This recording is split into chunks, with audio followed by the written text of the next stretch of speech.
कक्षा 6 और 7 विषय है संस्कृत। ठीक है, संस्कृत में आज हम शुरू करने जा रहे हैं समास प्रकरण। क्या करने जा रहे हैं? समास प्रकरणम। सबसे पहले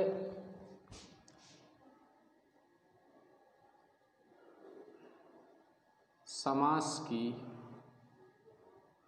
परिभाषा।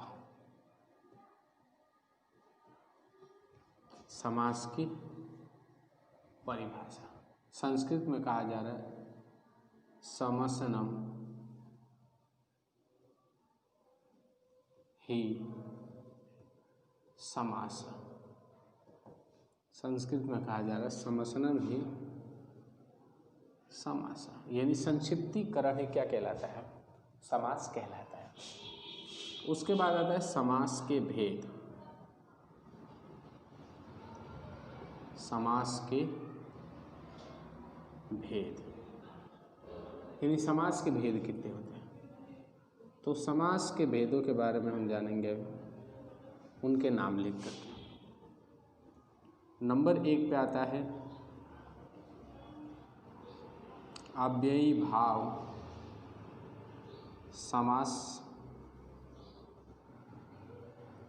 नंबर 2 पे आता है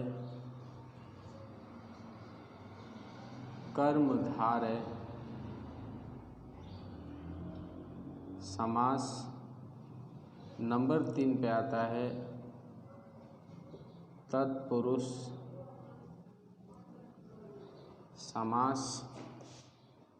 नंबर 4 पे आता है द्वंद्व समास। अगला आ जाता है द्विगु समास। उसके बाद में आ जाता है बहुव्रीहि समास।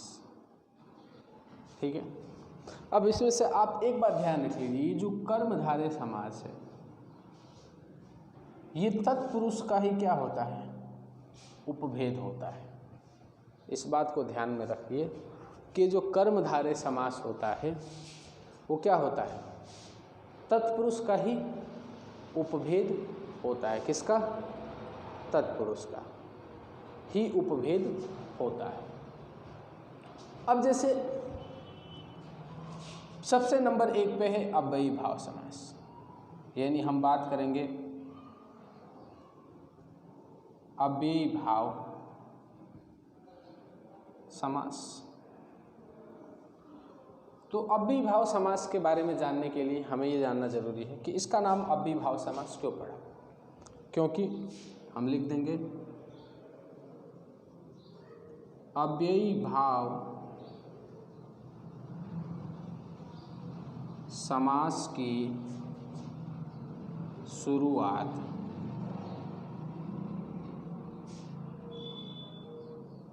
अव्यय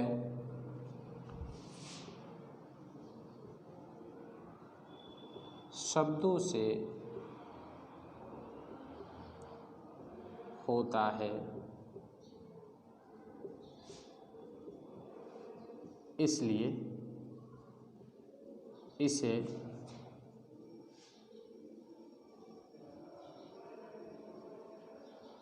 अव्ययी भाव समास कहते हैं। अव्ययी भाव समास की जो शुरुआत होती है वो अव्यय शब्दों से होती है। किससे होती है? अव्यय शब्दों से होती है, इसलिए इसको क्या कहा जाता है? अव्ययी भाव समास कहा जाता है। पहली बात, अब ये जानना जरूरी है कि अव्यय शब्द होते क्या है। अव्यय किसे कहते हैं? तो वो शब्द जो किसी भी परिस्थिति में अपने वास्तविक स्वरूप का त्याग नहीं करते, अपने वास्तविक स्वरूप को नहीं बदलते हैं, चाहे वो वाक्य पुल्लिंग का हो, स्त्रीलिंग का हो, नपुंसकलिंग का हो, पुल्लिंग का हो, एक वचनो, द्विवचनो, बहुवचनो, प्रथमा, द्वितीया, तृतीया, चतुर्थी, पंचमी, षष्ठी, सप्तमी या संबोधन, कहीं पे भी आप उनका प्रयोग करें, वे अपने वास्तविक स्वरूप का त्याग नहीं कर सकते।